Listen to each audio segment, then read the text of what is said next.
बच्चों का ललबल पढ़ा अंक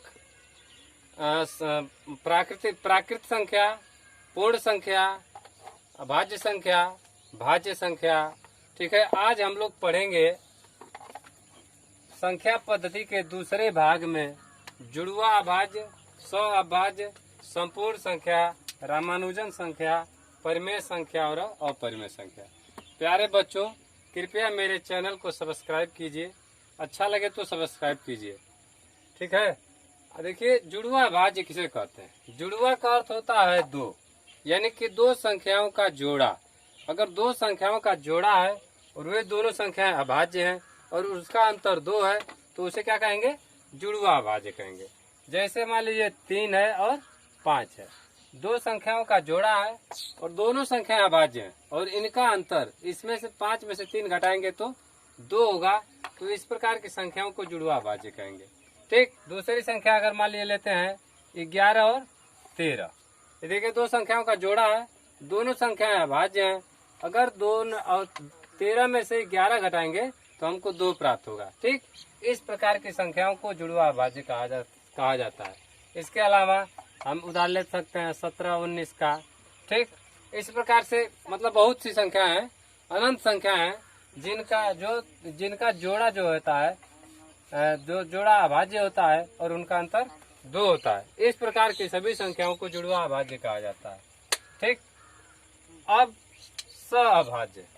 सअभाज्य संख्या उन संख्याओं को कहा जाता है जिनका महत्तम समापवर्त 1 होता है। ठीक है, इसमें जरूरी नहीं है कि दोनों संख्याएं अभाज्य हों। ठीक, जैसे 4 और 5। ठीक, 4 और 5 हमारे पास संख्या है। देखिए 4 यहाँ पे भाज्य संख्या है और 5 अभाज्य संख्या। इनका मौसा निकालेंगे तो 1 प्राप्त होगा। ठीक है, इसमें अगर मौसा निकालेंगे 1 प्राप्त हो रहा है तो ये संख्या सअभाज्य संख्या कहलाती है। 5 का और 4 का मौसा निकालेंगे तो 5 में 4 का भाग देंगे, 4 1 कम 4 होगा, 5 में से 4 जा 1 होगा। 1 जो शेषफल बच रहा है, जिस संख्या से पहले भाग दिए हैं फिर उसमें भाग देंगे, 1 चौके 4 हो जाएगा। ठीक, और ये देखिए हमारे पास सबसे अंत में 1 से 4 विभाजित हुआ है और इसी को जिस संख्या से हम सबसे अंत में विभाजित करते हैं किसी संख्या को, वही महत्तम समापवर्त 1 हुआ। तो इस प्रकार की संख्या को क्या कहा जाता है, सअभाज्य संख्या कहा जाता है। ठीक, और एक दूसरा उदाहरण लेते हैं। जैसे मान लीजिए 7 का उदाहरण लेते हैं और 13 का। देखिए दोनों अभाज्य संख्या है, ये भी अभाज्य संख्या है और ये भी अभाज्य संख्या। इसका मौसा निकालेंगे तो हमका मौसा कितना प्राप्त हो जाएगा, 1 प्राप्त हो जाएगा। ठीक, इसके अलावा 11 है, 11 लेते हैं और 17 लेते हैं, इसका मौसा निकालेंगे तो मौसा 1 प्राप्त होगा। इस प्रकार की सभी संख्याओं को जिनका मौसा 1 हो उसे सअभाज्य संख्या कहा जाता है। ये भी संख्या जुड़वा मतलब साथ में 2 संख्या ले जाती हैं, लेकिन उनका मौसा जो व्यवस्था है हमेशा 1 होता है। ठीक, संपूर्ण संख्या। संपूर्ण संख्या किसे कहते हैं, जैसे मान लीजिए पहले उदाहरण लेते हैं। आप एक संख्या हम लिए हैं 6। ठीक, इसका जो गुणनखंड होता है 6 का, 1 होगा, 2 होगा, 3 होगा और स्वयं 6 होगा। अर्थात 6 में देखते हैं कि किस किस संख्या से भाग चला जा रहा है। तो 6 में देखिए 1 से भाग जाएगा, 2 से भाग जाएगा और 3 से भाग जाएगा तथा 6 से भाग जाएगा। दी गई संख्या में जिन जिन संख्याओं से भाग चला जाता है उसी को इन संख्याओं का उस संख्या का गुणनखंड कहा जाता है। समझा रहा ना।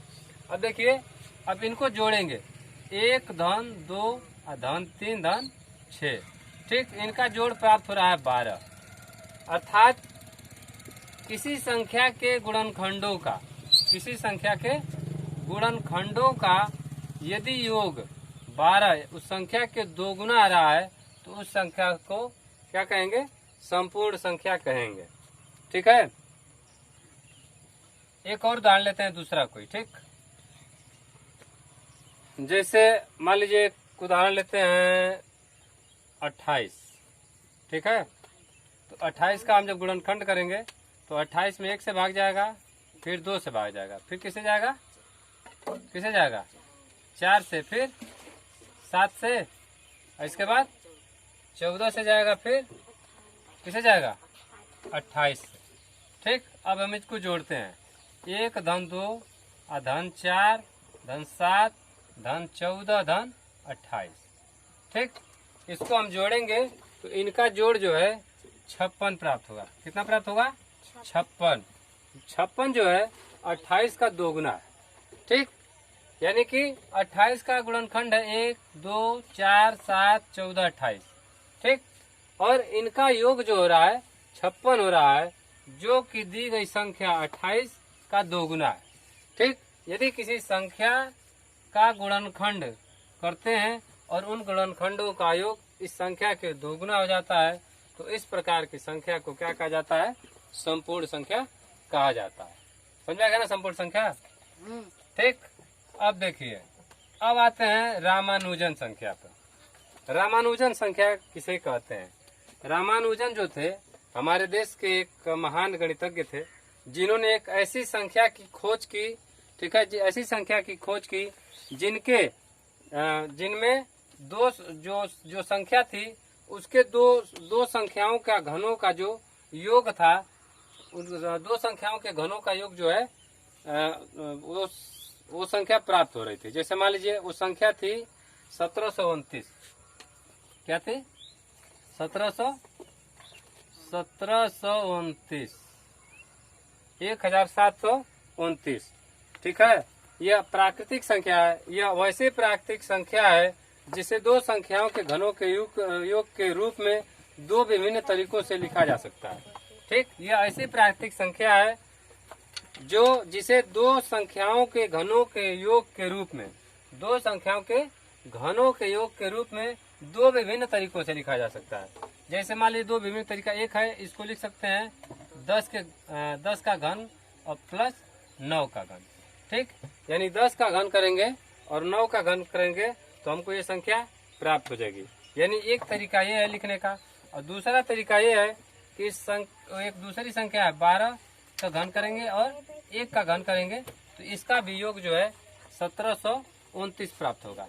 ठीक, तो इस प्रकार की ये जो रामानुजन संख्या, रामानुजन ने बताया कि 1729 एक ऐसी प्राकृतिक संख्या है जो विभिन्न तरीकों से, ठीक, विभिन्न दो तरीकों से दो संख्याओं के घनों के रूप में इसको लिखा जा सकता है। ठीक, अब परिमेय संख्या किसे कहते हैं? देखिए, परिमेय संख्या उसे कहते हैं जिसे P बटा Q के रूप में लिखा जा सके। अर्थात वे संख्याएं जिनको P बटा Q के रूप में लिखा जा सके, अर्थात जिसको अंश और हर के रूप में लिखा जा सके और हर जो है 0 के बराबर नहीं होना चाहिए। ठीक, तो ऐसी प्राकृतिक संख्या जिसे P बटा Q के रूप में लिखा जा सके और तथा Q इक्वल टू नॉट 0। ठीक, यानी कि Q जो है 0 नहीं होना चाहिए। जैसे मान लीजिए ये संख्या 4 हम लेते हैं तो इसको हम लिख सकते हैं 4 बटा 1 लिख सकते हैं कि नहीं। और इसको कहते हैं P बटा Q, अर्थात इसको बोलते हैं अंश, क्या बोलते हैं?